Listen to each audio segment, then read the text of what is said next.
खाधई का अहिड़ी तकलीफ़ शुदा चीज़ ॾिठई न लफ़्ज़ किथां ईंदा कीअं थी दात लहे का ख़बर न ख़ुदि खे कोन ख़बर पेन पनूं खणी वेहंदासीं लिखणो आहे कोन लिखी सघंदा इहा यकीन थो कयां बाक़ी अहिड़ी का बि माना रूह की का चीज़ रोंट विझी वई हली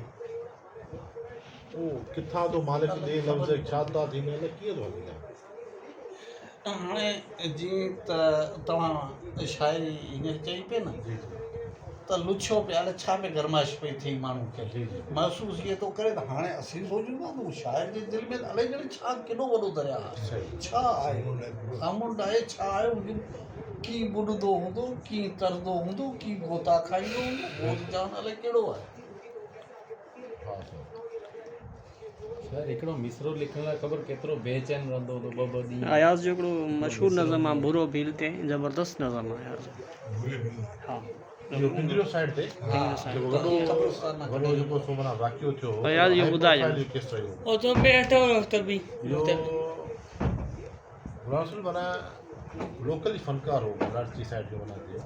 पिंजरो साइड जो राति जो मोटरसाइकिल ते वियो टेले में को लॻो टिकट चोरा वफ़ात करे लोकल ई शादी में ॻाईंदो मुस्लमाननि जो ऐं भीलनि जो क़ब्रस्तान हिकिड़ो ई हो ऐं वॾा उते पूरल हुआ सो हिननि खणी वियो दफ़न कयो उते इंता पसंदि जो मौलविया लाश बात की असां मुस्लिम पीड़ा त थी न हुन ते नज़म लिखियो छो जो पाण मोहन जे दड़े जी मिटी जा माण्हू आहियूं मोहन जो दड़ो उहो जेको 5000 7000 जी तारीख़ रखे थो मज़हबनि खां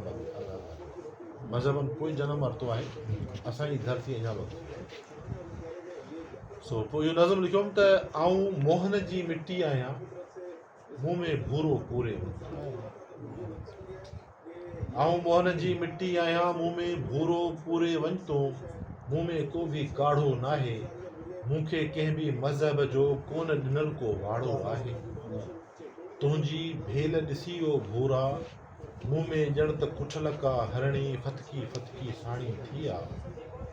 साह घटनि जे घेरे में आहे पखी न जलबान घटनि मां साह घटनि जे घेरे में आहे वक़्तु वॾे कंहिं फेरे में आहे सोमनाथ जे मंदर ते अॼु गज़नवीअ जे घोड़नि जोड़ी ॿीहर कड़की कहर कयो आहे सिंध अॾीअ ते सरमद वांगुरु सग विञाए सहकी पई आहे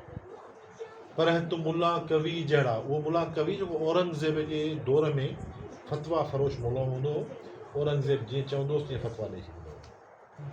पर हिते मुला कवि जहिड़ा कारा कई किरदार अञा कुतनि वांगुरु नेश कढी मांस पटीनि पिया माण्हुनि जो तिन जी वाछुनि मां ॾिस अॼु बि छिते वारी गिग ॻड़े पई हर दुरावड़ जे दर सां वहशत सां का लहर लड़े पई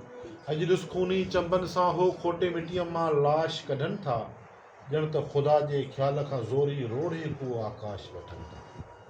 उस जूं अखियूं अॼु बि उघाड़ियूं धरतीअ मंझि खुपियल ई आहिनि दीन धर्म जी हिन दुनिया मां वेड़ अञा किथे आहे विसामी